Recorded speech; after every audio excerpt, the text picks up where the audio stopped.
Hello everyone, welcome to GKToday's live quiz. RBI Grade B examination for 2019 was just announced. With a month and a half left, let us look at the questions asked previously and try to learn a little about the topic from a conceptual and current news point of view. So let us begin.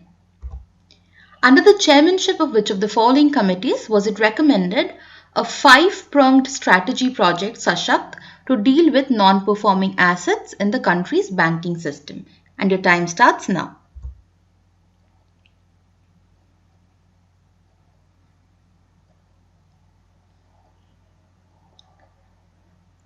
So the correct answer is Sunil Mehta Committee.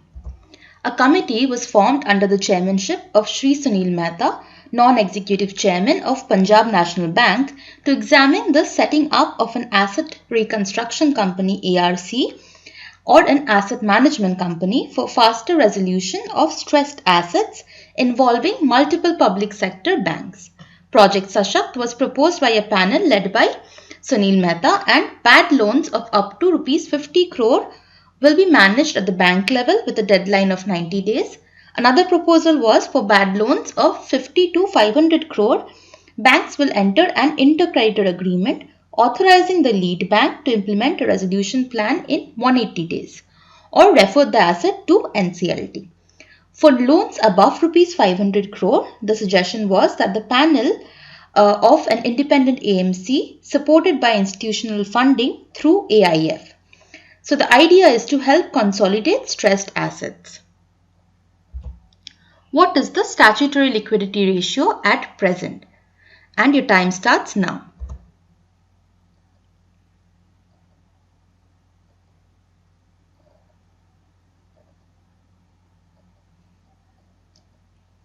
And the correct answer is 19.50% at the present time.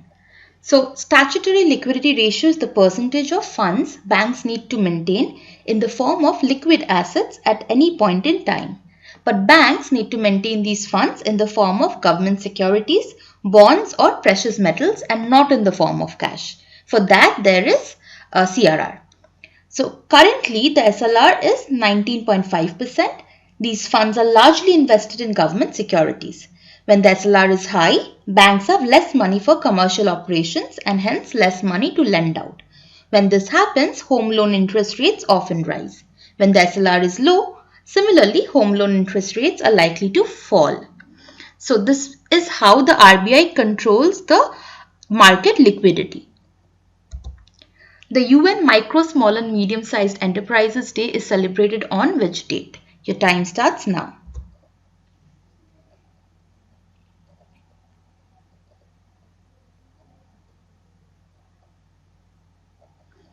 And the correct answer is June 27th. In 2017, to recognize the importance of micro, small and medium-sized enterprises in promoting innovation, creativity and decent work for all and achieving the goals of 2030 Agenda for Sustainable Development, the United Nations General Assembly declared 27 June to be MSME Day by adopting Resolution 71 by 279. Which committee recommended the Reserve Bank of India to set up Public Credit Registry to check loan defaults? Your time starts now.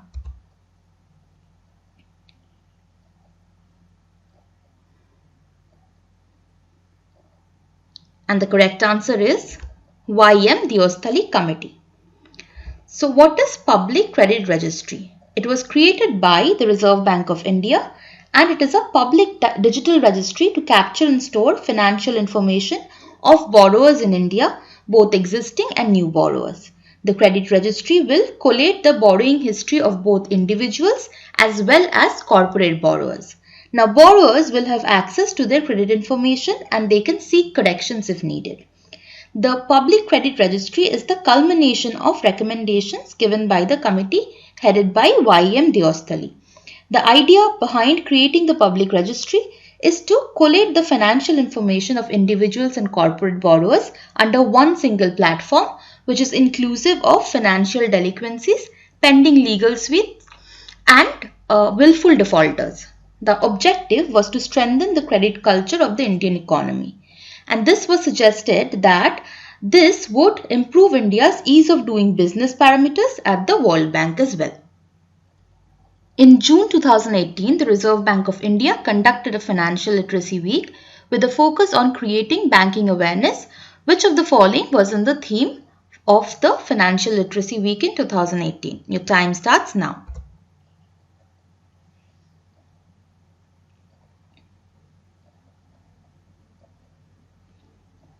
And the correct answer is option A, Know Your Customers. So for 2018, the theme was Know Your Customers. So what is the Financial Literacy Week? The Financial Literacy Week is an initiative of the RBI to promote awareness on key topics every year through a focused campaign.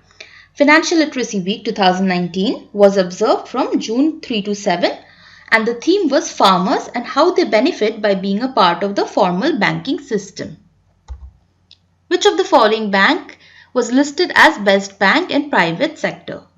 And your time starts now.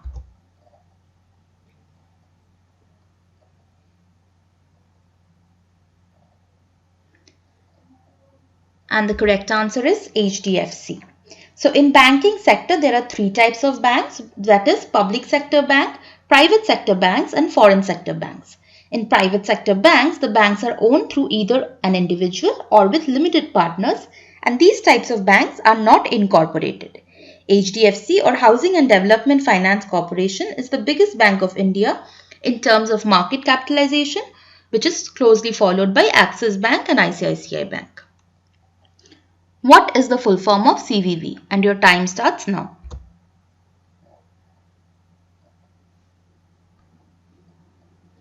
And the correct answer is option D, card verification value. So this is the 3-digit number that you see on the back of your card. And there are certain guidelines which RBI has with regards to bank debit or credit cards. As per RBI guidelines, no merchant can store your original debit or credit card number. Instead, a 16-digit payment account number, which is randomly generated token ID, is issued by the bank. So it is illegal for any merchant to ask to store your bank card details. Who has been appointed as the first CFO of the Reserve Bank of India? And your time starts now.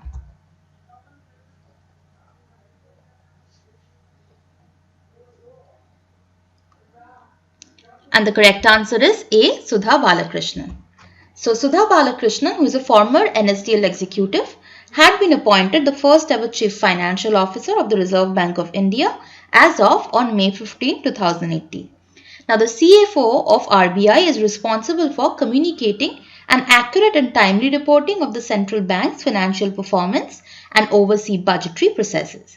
Besides internal accounts and budget, the CFO is also in charge of corporate strategy functions like deciding the provident fund rate, which the central bank manages for its employees. Also, more importantly, the CFO is in charge of the government and bank account department, which processes government transactions like payments and revenue collections such as taxes.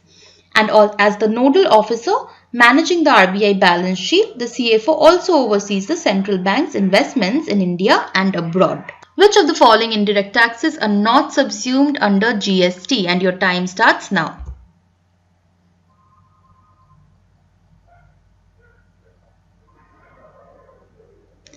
And the correct answer is stamp duty. This is not subsumed under GST. So, central GST includes the following: additional customs duty, which is commonly known as CVD, central excise duty, the excise duty levied under medicinal and toiletries preparations, additional excise duties, special additional duties of customs and service tax. State GST has luxury tax, it has octroi and entry tax, purchase tax, VAT and sales tax, entertainment tax, taxes on lottery, betting and gambling, state cesses and surcharges. However, the following are not included in GST, which are basic customs duty, exports duty, road and passenger tax, toll tax, property tax, stamp duty and electricity duty. So outside of GST, consumers also have to pay these taxes. The headquarter of Organization for Economic Cooperation and Development is in, time starts now.